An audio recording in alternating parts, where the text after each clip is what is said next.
listening to the Rocky Hollow Horror Show podcast.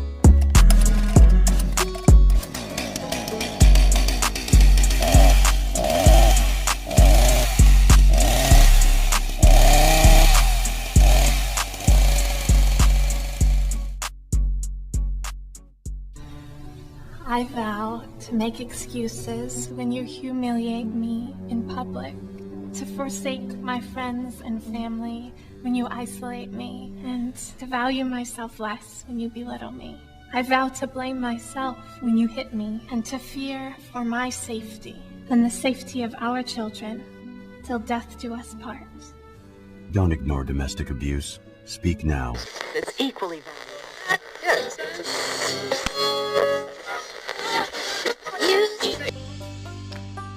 Yeah, I've lived in a small town down here in Georgia pretty much my entire life. And I'll be the first person to tell you, man, that there just ain't a whole lot that goes on. Nothing to lose sleep over anyway. Life moves pretty slow down here. But it's pretty much the same scenario in every small town I've visited. People really don't worry too much for their safety. And the faces you see on a daily basis are the same ones you've seen every day for as long as you can remember. The most upsetting thing that happens around here is usually when the local football team loses a big game. Maybe a bad thunderstorm comes through and causes some damage to some properties. Most of the crime that I see is usually drug-related. A lot of freaking meth heads down here, man. Yeah, I'd say there's not much that happens to disrupt the lives of the community in small-town America. But sometimes the unthinkable does happen.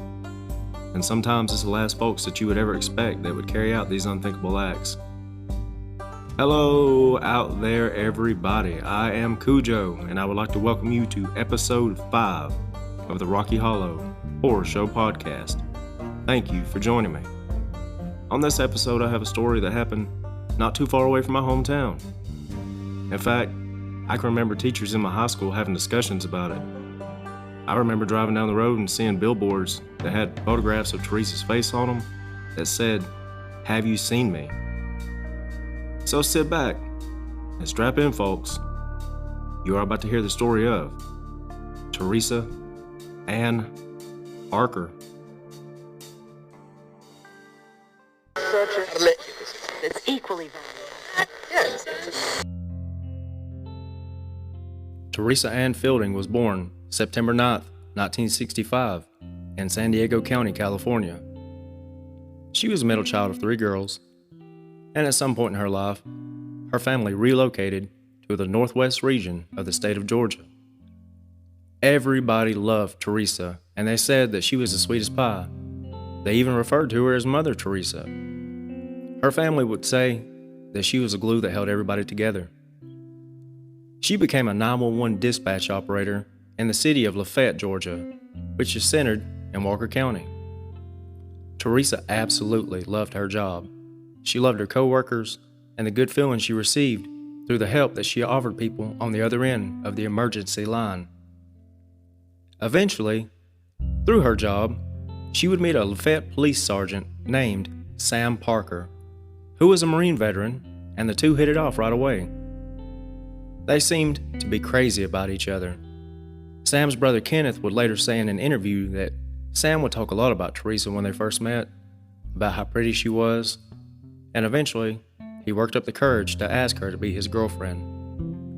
In a later 48 Hours interview, Sam was asked what he first noticed about Teresa, and his only response was, "Thin for around here." Sam had 2 previous marriages, and Teresa had 1 previous marriage. But despite this, their relationship seemed to be going well. Teresa's sister, Christina Hall, said in an interview that at first, the two seemed very happy, and the two seemed very much in love. And in the beginning, she liked Sam. She said that he was a gentleman, he was funny, and he had the ability to make everybody laugh. And the two seemed to be perfect for each other. Teresa and Sam would go on to be married September 11th, 1993. They had a home in Lafayette, and the family said that everything seemed to be going well for the newlyweds. But after a few years, Friends and family started noticing the couple would argue a lot. Teresa even threatened Sam with divorce a few times. But the next thing you knew, they'd be back together, and they'd be head over heels in love again. And the family said that it seemed like the couple enjoyed this type of rocky relationship. Teresa, who was now 42 years old, had finally grown tired of the constant back and forth, and she filed for divorce from Sam in 2007, after 13 years of marriage. Family members said that both Teresa and Sam said that they were just growing apart from each other, and that splitting up would probably be for the best, and that there was no bad blood between the two. Teresa decided that she would be the one to move out of the Parker household. She went and got herself a new apartment at Flagstone Drive in Fort Oglethorpe, Georgia. Teresa's sister Christina said that she was over at her house in Fort O on Wednesday, March 21st, 2007, which was the first day of spring. She told her that Sam was supposed to be staying at his father's house in Tryon, Georgia that night, and she was going to go by their home in Lafayette to pick up some more of her things after midnight. She said that Sam had been uncharacteristically nice to her the last time they saw each other as she was packing up some of her things. She said that Sam had even brought her some new moving boxes. Teresa was talking about her new apartment and how excited she was to move into it. She was excited because it was close to her sister and her nephews. She was just genuinely happy to be able to have a fresh start in her life after a failed marriage. The two sisters said their goodbyes for the night, and Teresa said that she was going to head back to her apartment. She had some busy work to do before she headed down to Lafayette to pick up some more of her things. When I hugged her that night, I just got this feeling of I was never going to see her again. At 10:15 p.m., a neighbor at the apartment complex reported seeing Teresa outside of apartment 59, talking on her cell phone. Christina didn't speak to Teresa at all on Thursday, March 22nd, and she said that she didn't think much of it because she knew that Teresa was extremely busy at her new place. At 6 o'clock a.m. that same day, Teresa's co-worker, Rhonda Knox, received a phone call from Teresa's phone. She answered it, but no one spoke, and then the line hung up. She tried to call back several times, but she received no answer. She even tried to call Sam's home phone line, but she still got no answer. Now, feeling a little worried, Knox asked a friend, Shane Green, who was also a police officer in Lafayette, to stop by the Parker residence just to check on them. Green arrived about 6:30 a.m. at the Parker home, and while on the phone with Knox, he knocked on the front door, but he received no answer. Knox advised the officer to go around and see if Teresa's vehicle was parked inside of the garage, because that's where she always parked. Green went around, and that's when he found Sam's patrol car was parked inside the garage, and Sam's pickup truck was parked out in front of the house. But there were no signs of Sam or Teresa in the home. But later that day, Miss Parker's vehicle mysteriously showed back up at their home. On Friday, March 23rd, Christina said that she woke up and she felt like she had a black cloud hanging over her head. And she said that she's usually not like that. And her first thought was that she was going to talk to her older sister, because that always made her feel better. She tried to give Teresa a phone call, but she didn't answer. So she got ready and went on into work, anticipating her phone to ring at any time. And she said every time her phone rang, she would check the call ID to see who it was, but it was never Teresa. She would then go on to leave her a voicemail. Call me, I was kind of worried about you. She said that it was very odd that she didn't call her right back. Also, on the 23rd, Sam and Teresa had an appointment at the bank to split up the equity in their house, but she didn't show up. Christina spoke to Sam on the phone later that night, and he told her that he had went by his house to pick up a boat motor, and then he left to go fishing on the morning of the 21st. He said, and when he left, Teresa was inside of the bedroom with the door locked, and her vehicle was inside of the garage. Christina said that he kept clearing his throat a lot, and he said that he was at work, and he would deal with it when he got off in the morning. Everybody who cared about Teresa started trying to reach out to her. She even had a voicemail left on her phone from Sam. Teresa, this is Sam. It's Friday night, 3 o'clock. Just wondering about you, where you are. On Saturday, March 24th, it had been more than 24 hours since anybody had spoken to Teresa, so her mother went to the police to report her missing. At this point, local law enforcement had to take into account that they all knew Sam. Most of the officers that he worked with had been to the academy with him in the past, and on top of that, they all knew Teresa also. So Walker County Sheriff Steve Wilson thought that it would be best to call in the Georgia Bureau of Investigations that same day so that they could have someone working on the case who wasn't close to it. GBI agent James Harris drove to Teresa's new apartment, and when he arrived, he saw where Lowe's department store had tried to deliver a new washer and dryer to the apartment, but no one was there to receive it, so they left one of those doorknob hanger things to let her know that they had stopped by. On March 25th, Sam was asked by Harris where he was on the night of Teresa's disappearance, and he told him that he had been out in his pickup truck all night.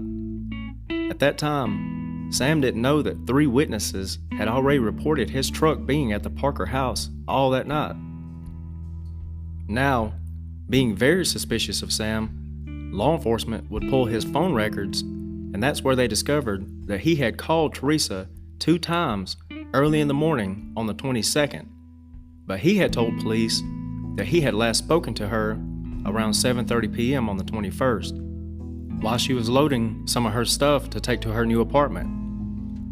Sam told the investigators that he believed that she was down in Mexico with a man named Elvis.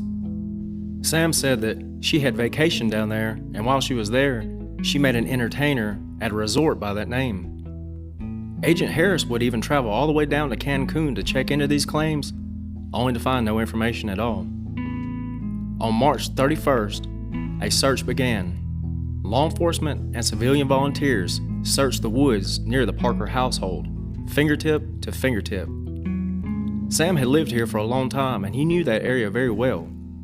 They even went as far as to drain a pond near Parker's home and search through the local landfill because Sam had apparently made jokes to other officer co-workers in the past that he could kill somebody and hide the body and nobody would ever find it. He told them that he even knew where ponds were turtles would eat an entire corpse in no time. They finished draining the pond and searching that area on April 3rd at 11 o'clock a.m. Sheriff Steve Wilson said, "People came out in hundreds to search for her. We covered about 175 square miles of landmass. So the community as a whole was very concerned about Teresa Parker missing."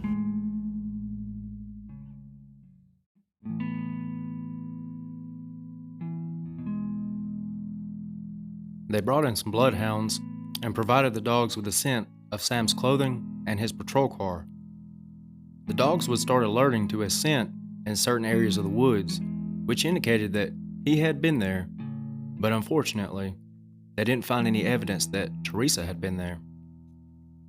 On April 4th, Parker's friend and co-worker, Officer Ben Schaffen, was arrested for making false statements to GBI investigators, which is a felony. On April 5th, 2007, Sam was suspended without pay from the Lafayette Police Department for department violations that weren't specified.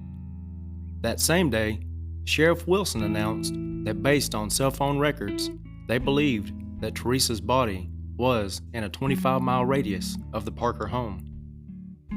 Authorities went in and searched Sam's home 5 times.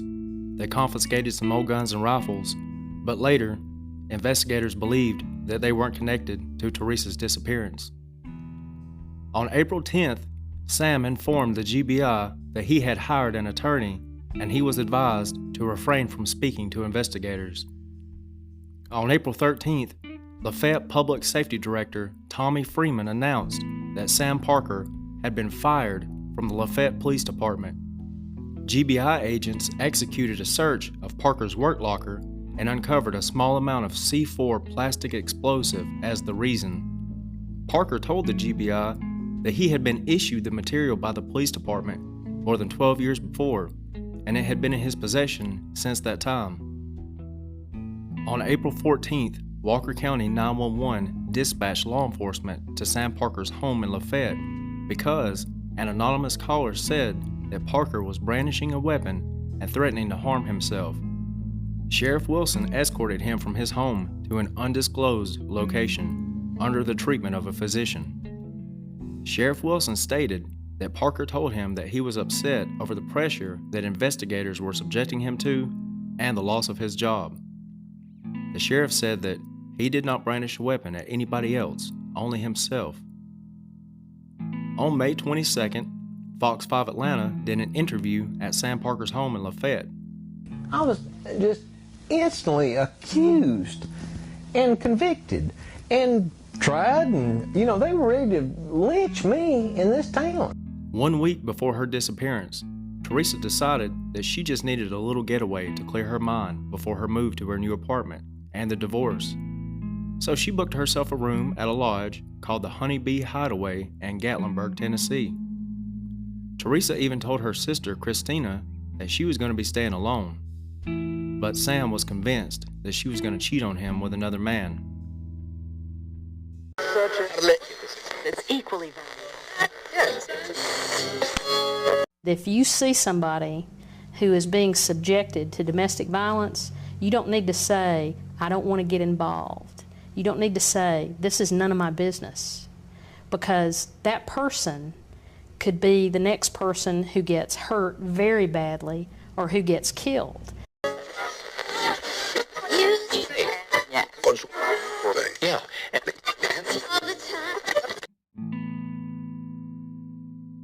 Sam would go on to call up the lodge and demand information from the desk clerk about Teresa's reservation because he was a police officer, and the clerk would give in and give him some information. She told him that there were 2 people registered to stay in that room, and that the reservation was under the last name of Barker instead of Parker. But good grief, both of those names sound so much alike when you're talking on the phone. Even as I'm playing this back, editing it, when I say Parker, I sound like I'm saying Barker with my southern accent. So it could have been clerical error. It was later believed that the 2 people listed on the reservation was just by default on the lodge's end. Shane Green, the officer who was asked by Teresa's friend, Miss Knox, to stop by the Parker home, was accused of being in Gatlinburg and staying with Teresa and having an affair. He admitted later that he was invited, but after pinging cell phone locations, it was discovered that Green was nowhere near Gatlinburg at the time that Teresa was there. A crime scene specialist was brought out to look through Teresa's 4Runner. They instantly noticed that the carpets in the vehicle had been freshly vacuumed, which was suspicious. The specialist found some blood in the back of the Toyota, and the blood would turn out to be Teresa's, and it had Sam's DNA mixed into it. Almost a year after Teresa's disappearance, on April 4th, 2008, Parker was arrested for her murder. Even though no physical evidence had been found linking him to the crime, other than the blood that was found in the back of Teresa's Toyota, but even that was only circumstantial, because he was her husband, and he would have legitimate reasons for being inside of his wife's vehicle, which was going to make it hard to secure a case against him in court. With no body, no murder weapon, and no legitimate physical evidence linking Sam Parker to the murder of his wife, the prosecution began preparing for court. During the trial, Teresa's loved ones told the court that Sam was extremely abusive and obsessive. He often accused Teresa of cheating on him, and it was even brought to the light that Sam had physically hurt Teresa on several occasions, but more often, he would abuse her mentally. It was revealed that Sam was an alcoholic. He would often keep vodka in a water bottle, and he would keep it real close to himself at all times. Teresa's sister Christina said that once after going to a restaurant, Sam had drank too much, and while they were riding home, he demanded that Teresa pull over into a parking lot during an argument, and Sam began firing shots from his gun. The police were called, but he wasn't arrested, he was only taken for a psychological exam, and I can't find any results of this exam. Ben Chaffin was a co-worker and a good friend of Sam, and he would tell at trial that on the morning of the 21st, Sam called him and told him that he had shot Teresa in the head, and he buried her in a place that would be hard to find. Then Sam called back a little bit later and threatened to kill him too if he told anybody. Problem was, when Chaffin was interviewed by the GBI, he failed to tell this information, and he claimed that he forgot. Chaffin was also arrested for helping Sam hack into Teresa's computer, but he was given immunity for his testimony in court. Chaffin viewed Sam like a father figure, and he couldn't wrap his mind around the fact that his idol had committed such an act. The prosecution went on to present their theory that Teresa went to Sam's house to get some more of her things to move, and she didn't expect that Sam would be there, but he was. They said that sometime between 12:30 a.m. and 1:30 a.m. on the 22nd, Sam choked Teresa to death. Then he placed her body in the hatchback of the 4Runner. Sam then left to go on a date with a woman named Christy Bellaflower, which they said he did just to establish some sort of alibi for the night. The date would tell police that Sam had vodka in a water bottle when he showed up to meet her. After that, he went back home, and sometime between 4 and 7 a.m., he drove the Toyota to dispose of Teresa's body. They brought evidence that he was known to abuse chokeholds in the past as a police officer, and he had bruising on his inner arm. Prosecutor Lee Patterson would give the court a dramatic demonstration of the chokehold she believed took Miss Parker's life. Sam's second wife, Keila Beard, would even come forward and told the court that Sam had physically abused her in the past. Once in an argument, he shattered a glass on the floor and drug her by the hair through the glass, and then he handcuffed her to a bed frame. He only let her go because he had to go back to work. Then he threatened to kill her if she told anybody, and told her that he would dispose of her body where no one would ever find it. Another piece of evidence brought forth was a poster that was found inside of Sam's work locker that depicted a battered woman with a black eye that said, "This bitch didn't know when to shut up. Do you?" On September 3rd, 2009, Sam Parker was found guilty of first-degree murder, and he was sentenced to life in prison. Sam would be the 6th person to be convicted of murder without a body in the state of Georgia over the last 200 years. Sam did not react to the verdict. He just sat stone-faced. Go back to the moment when you heard that word guilty. What went through your mind? Were you surprised, shocked? It was their decision. I mean, they made their decision. And like I said, I have to accept it, so I did. Sam Parker's sentence was upheld by the Supreme Court in 2014, and he is currently serving his life sentence at Long State Prison in South Georgia.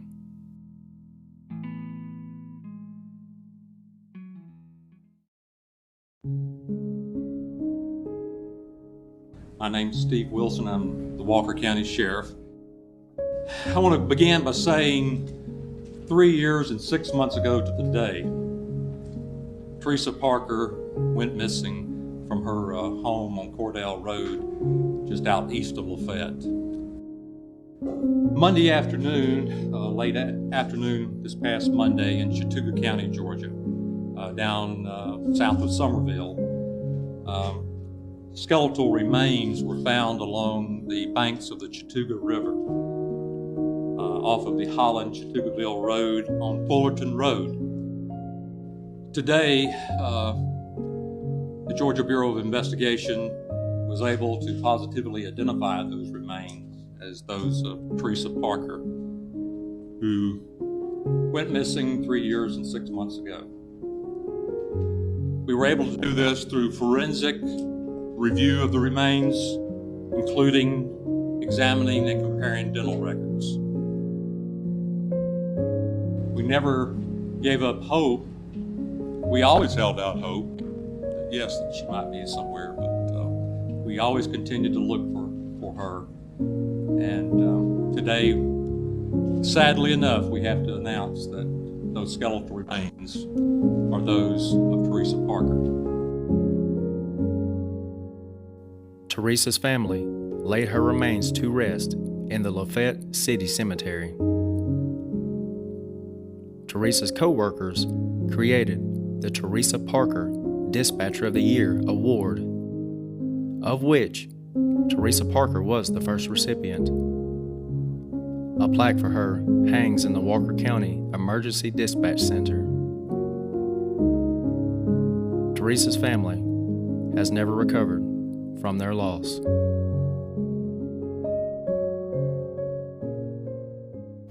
You say that I'm crazy, you say that you're sorry, won't happen again. You say I'm dramatic, I'm overreacting.